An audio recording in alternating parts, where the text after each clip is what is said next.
Hello everyone, this is Kalyan from Amigos IAS. Today we are going to discuss about 2023 essay paper that has recently been conducted by UPSC. So the topics, again, all the 8 topics are more or less given in a philosophical fashion, but they may or may not be totally philosophical. Especially section A is mostly dominated by philosophical topics, whereas section B has some societal tinge.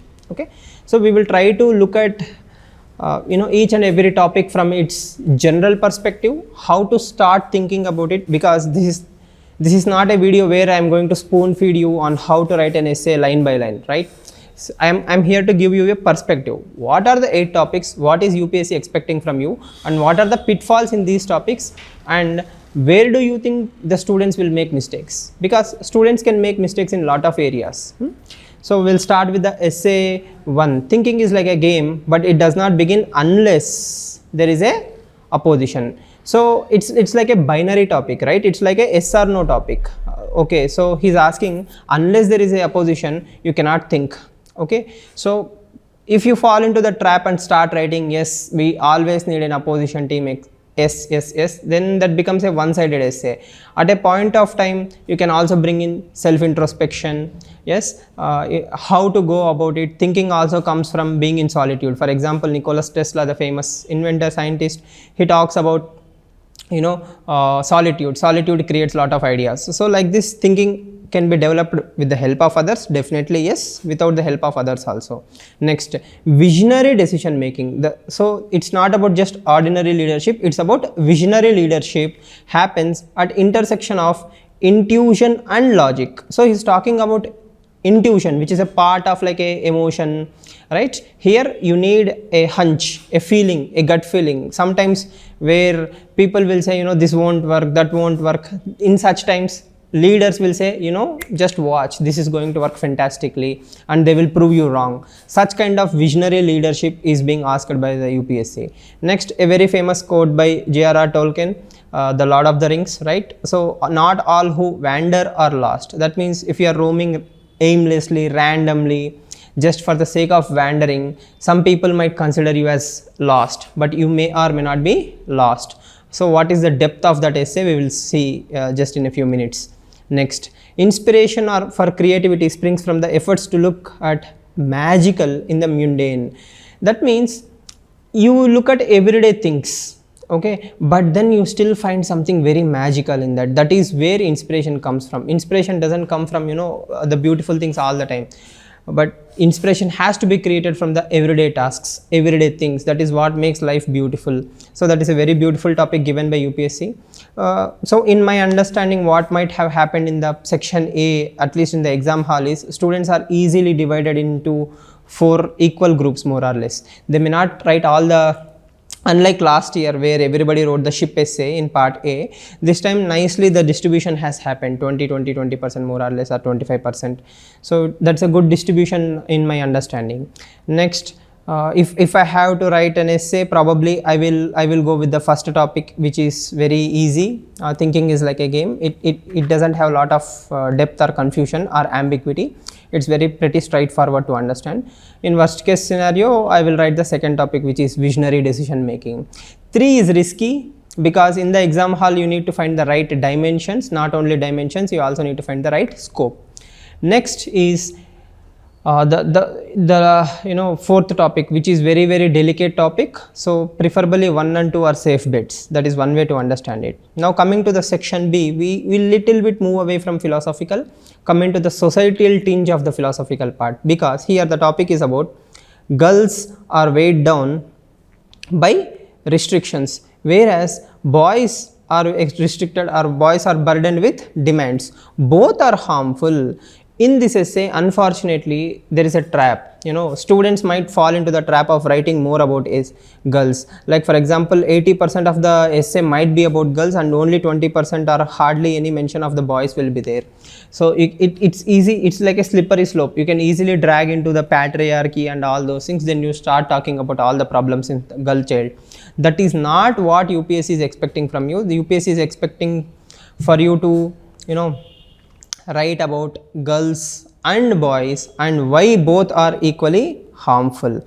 So you might find it very easy outside the exam hall, but trust me, in the exam hall you have to have data, you have to have some justification, because when we prepare for UPSC, most of us have good content about girl child, okay, girl child problems are this, that and all those things.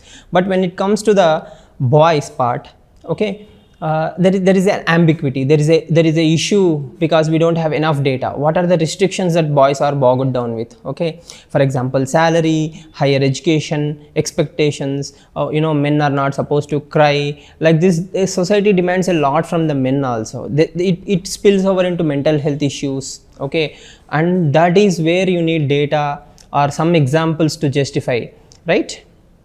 Okay, and mix it with some other issues like LGBT or freedom of life partner and all those things, it becomes even more complicated. So it has a wonderful depth that you can tap into. Next, the least written topic probably in the entire eight essays is this one: mathematics is the music of reason.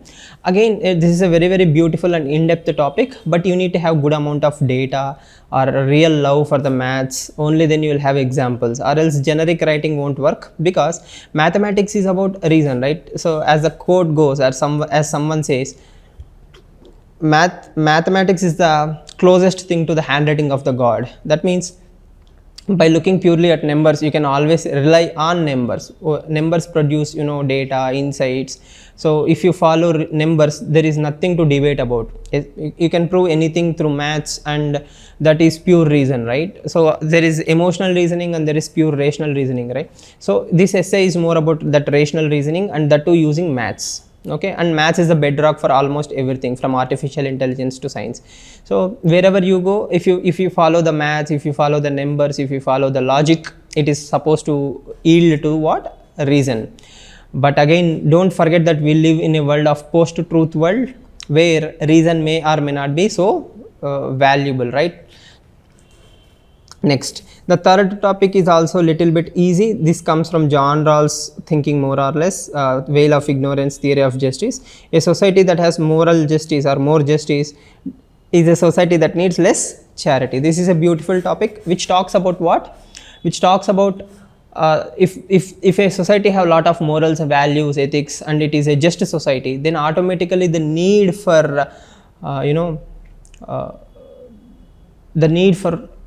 charity, that means dependency on other or help from others, will come down. Again, here a common mistake that student will do is to demonize the charity part, or to make it in a negative sense. Here charity is not at all a negative thing. We don't have to feel bad about giving charity or taking charity, but the thing is, it should be an empowerment project. It should empower people, right? It should be a temporary thing. It should not be a permanent thing. That dimension has to be nicely brought out.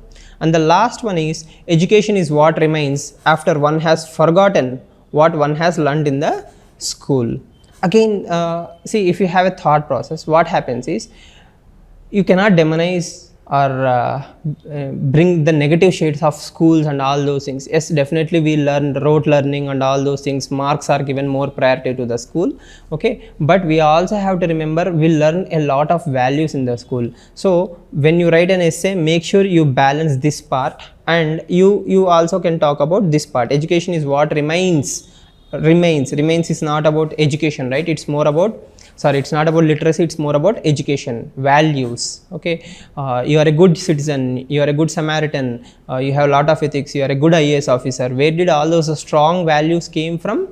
The strong values came from your strong socialization, where education actually played a very wonderful role. The educational institutes played a wonderful role. So like this, if you understand the topics, okay, which one to write, which one not to write, because UPSC is not directly expecting you to write about girl child. They are talking about girl child have a problem, boys have a problem, education system have a problem, but education system also teaches you certain things. How do you mix these two things is what UPSC is expecting from you, right? So again, if I have to write a essay, probably I will choose the topic 3, because it's easy to talk about a just society or a moral society, and why we need less charity. Okay, so having said all these things, let's try to give some let me help you get some insights. Okay, first one, thinking is like a game. It does not begin unless there is a opposite team. So if we have to start this essay, all of you know the IBC model, intro, body, conclusion model. Within the intro, body, conclusion model, you can also bring in very simple examples like agree. Yes, I agree with the statement. No, I disagree with the statement. Yes, there is a balance. Okay, so very simple model. What do you mean by agree model? Agree model means, yes, let's say Magnus Carlsen. Magnus Carlsen is the undisputed chess champion of the world. Okay, he is bored. He stopped playing the world championship. Why? He doesn't feel there is enough opposition for him.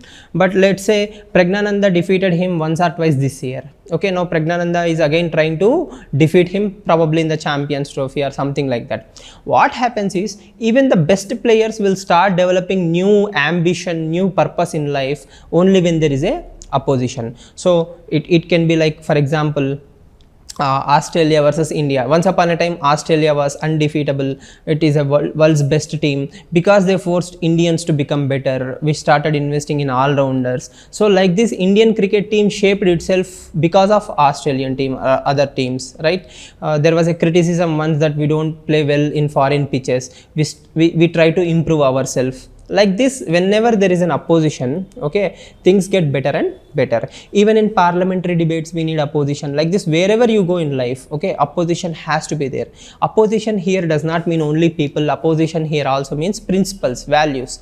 For example, you are about to do something wrong, okay, or something right. When everybody say you should not do this, but your gut feeling says you should do that. Okay, example, whistle blowing.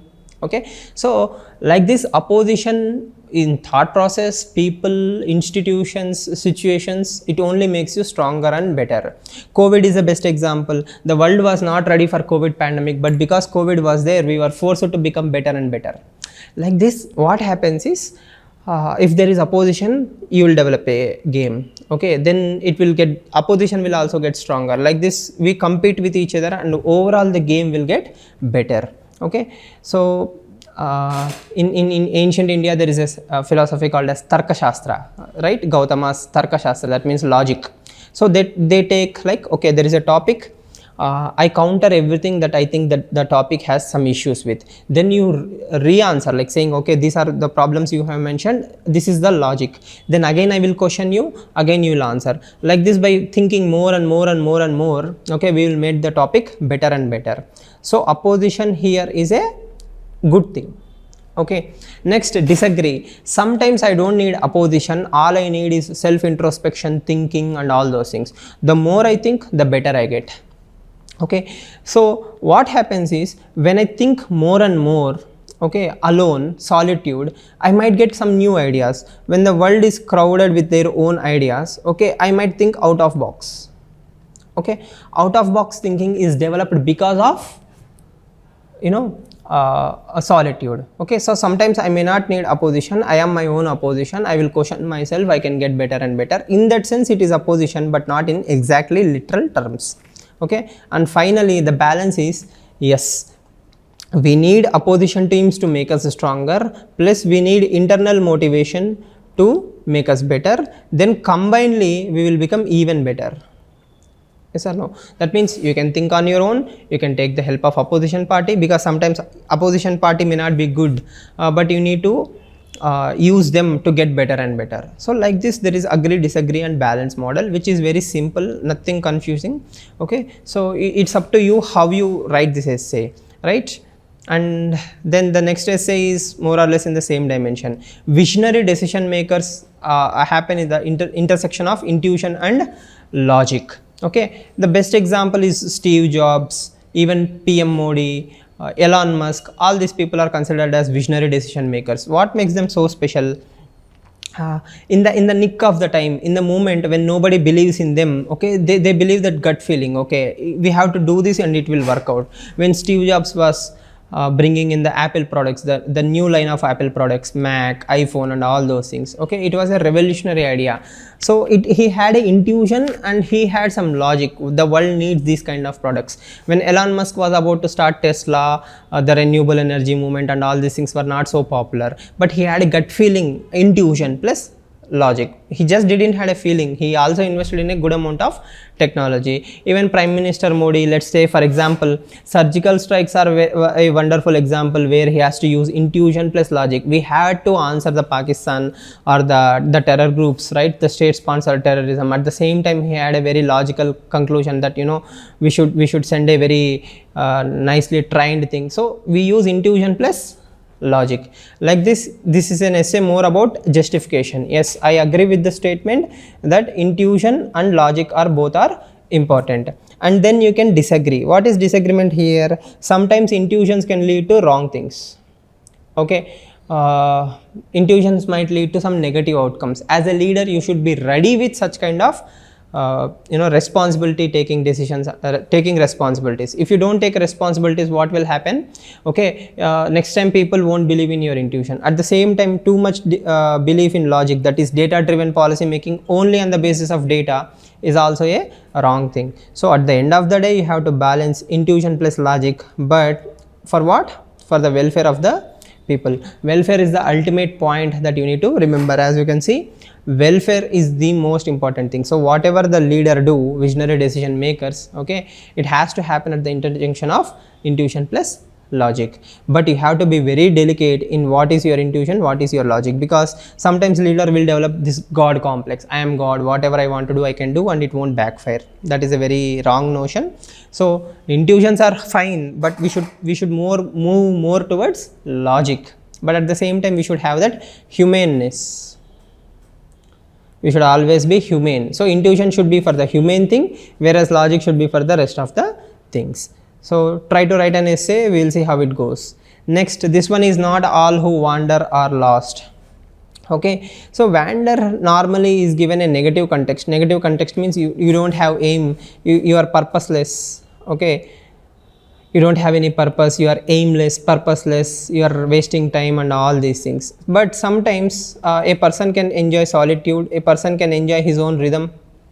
Okay, he can follow his own heart, right? So when this particular quote is given, this is more or less given in this positive sense, where sometimes by random accidents people will invent something, or people will find something, some archaeological discovery or some space exploration or anything. So it's just spending time on something that you have a lot of passion towards, it's your hobby or you love it. Okay, it doesn't mean you're lost.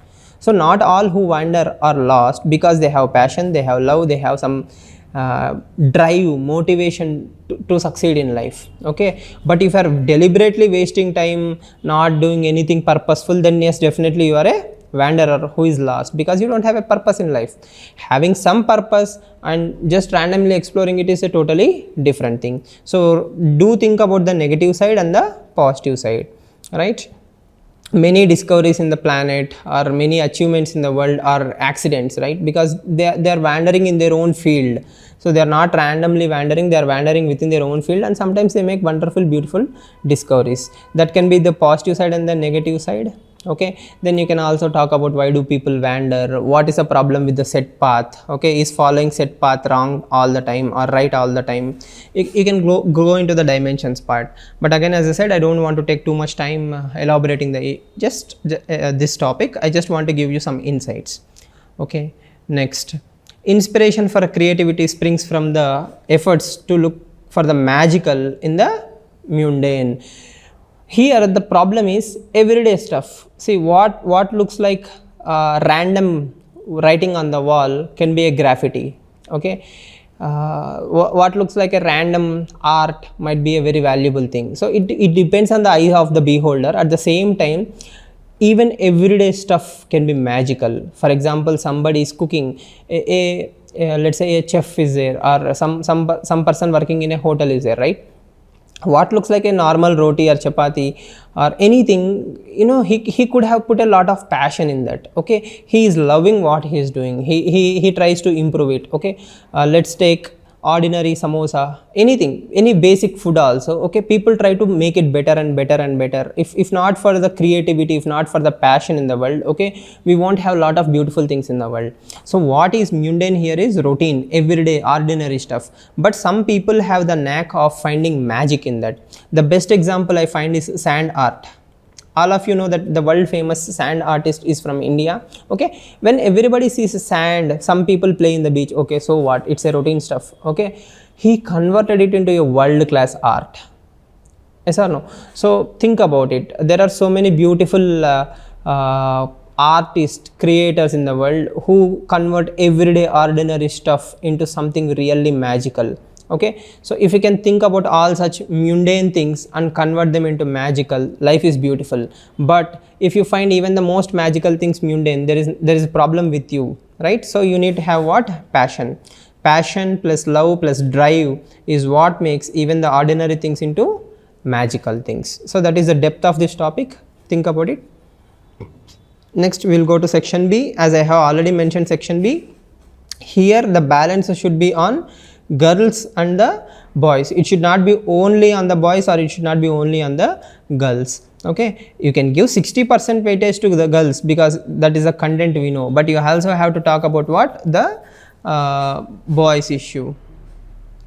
Okay, because if you don't balance, it will become a one-sided girls essay. Here the problem is with entire socialization in India.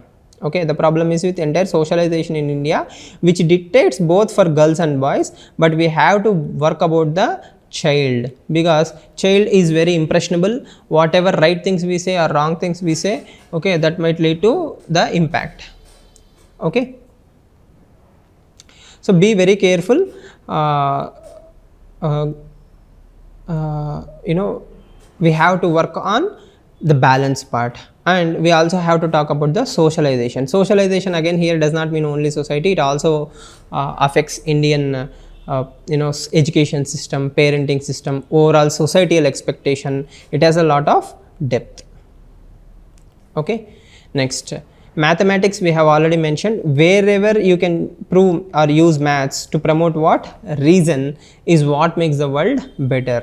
Okay, it's a music of reason. That means if you have to prove anything, if you have to come to some logical argument, okay, you have to use maths, numbers, data, okay, or some scientific proof. So empirical data here, if you literally restrict yourself only to maths, okay, it is going to be a little bit problem. You can equate maths to logic. Okay, you can equate maths to data, you can equate maths to any proof. Okay, so that acts as a base for what? Reason. That means if I say something, think about it, if I say something, you know, emotionally also, it might find like a reason. But if I add some data, see, Antarctica is going to lose all its ice, it's going to melt on XYZ day, this year, that month, based on this mathematical computation, you will believe me. If I just say one day Antarctica is going to lose all its ice, that is just, you know, my reasoning. But reasoning when backed with data will make a lot of sense. Even today's artificial intelligence or anything like this, it will only get better with what? Data. Okay, next, here a society that is more just needs less charity. As I have mentioned in the beginning, charity is not a wrong thing. India does lot of charity through religious institutions, individuals and others. Okay, but at the same time, it should be what? It should be to empower. If you don't empower people, okay, charity will become a long term thing. We are not here to give food forever, we are here to give food for a temporary time, and that comes from a society which is more just. Say for example, inequality is increasing. How do we know? 1% of Indians hold X amount of money, whereas the rest of the 90% or 99% of Indians have very less amount of money. This increases inequality. When inequality increases, somebody has to give money to somebody, or else there will be social issues, there will be human rights issues like this. A society which is greedy, selfish, working for its own self, versus a society which has lot of charity, sharing, caring, which is an empowered society. So we have to work to create a society which is equitable. We cannot expect a society which is having equality. Yes or no? See, one day Ambani and I cannot have equal amount of money. That is a utopian idea. But am I living up to my best expectations? Am I living up to my best human potential? Are you allowing me to live up to that social mobility? Are you allowing me to live up to my social expectations? Not in the negative terms, but social expectations means if I am a able-bodied person, okay, am I getting educated? Do I have health? Am I working? Am I contributing to the society? Are you allowing me or restricting me? So a society is just not only in social terms, political terms, economic terms. Okay, right? So as we have written in our own preamble, we have to have a justice, right? Social, political and economical. Are we giving social justice, political justice, economic justice? Are we empowering individuals to live up to their best potential? Yes or no? If yes, then automatically I don't need charity. If there is a hindrance in social, political or economical justices, that will require me to depend on the charity. Yes or no? So why do you think many people in the country are still not empowered even after 75 years? There is a lack of political will, there is a lack of social justice, there is lack of economic justice, right? So all these things have to be discussed very nicely, and at the same time remember, don't demonize charity. Okay. Lastly, education is what remains. Education here, as I said, is about values and systems, right? So if you have values and systems even after your education, okay, what you have learned, that is literacy. Okay, you are a PhD candidate but you practice casteism. You are a PhD candidate, okay, but you know, you don't empathize with a poor human being, you don't understand the pain of a fellow human being, then you actually forgot what the education system is all about, right? It's to make you more humane, it's to teach you values, it's to imbibe you, you know, a lot of good stuff. All that values is what makes you a better human being, not your degrees. But unfortunately, if you fall into the trap of degrees, money making, materialism and all those things, then you actually are forgetting what? Education, which imbibes or makes you a better human being. So the drive should be towards what? To make better human beings, which is to create a better society which is free from casteism, religious hatred, nepotism, lot of social evils. All those things can be properly solved through education. As Nelson Mandela says, education can cure almost all the problems in the world. Are we giving that kind of education to our children? Okay, so why are we not giving it? Right? And then should schools be focusing on rote learning or marks or objective orientations, or should we imbibe them with value based education? You can bring in national education policy. So all these things, value based education, national education policy, Indianness, like the Bharatiyata in a way for the modern terms, but without negative connotations again, right? So the philosophy of Vasudhaiva Kutumbakam, if it can be imbibed in every single child in the classrooms, automatically that will lead to a better society. So that is the importance of education system, which we have reduced it to just literacy and marks. So we should move away from that to values education. So this is the depth or expectation of the essay. Again, after all this discussion, I am giving you a statutory warning. There is no one way to write an essay. No one way. There can be 10,000 ways to write this topic, okay, but at the end of the day, they all should have a similar end or move towards one objective, that is to make a better society, to create good human beings, to make India better or to make the world better. Like this, you have to work on what? Values, education, right? So try to think of all these topics. We will again make videos on each and every topic with probably a blueprint, a thinking line for you, which will help you, right? All the very best. If you have any questions, do make sure that you visit Amigos IAS or drop some responses in the comment section, right? All the very best. Take care.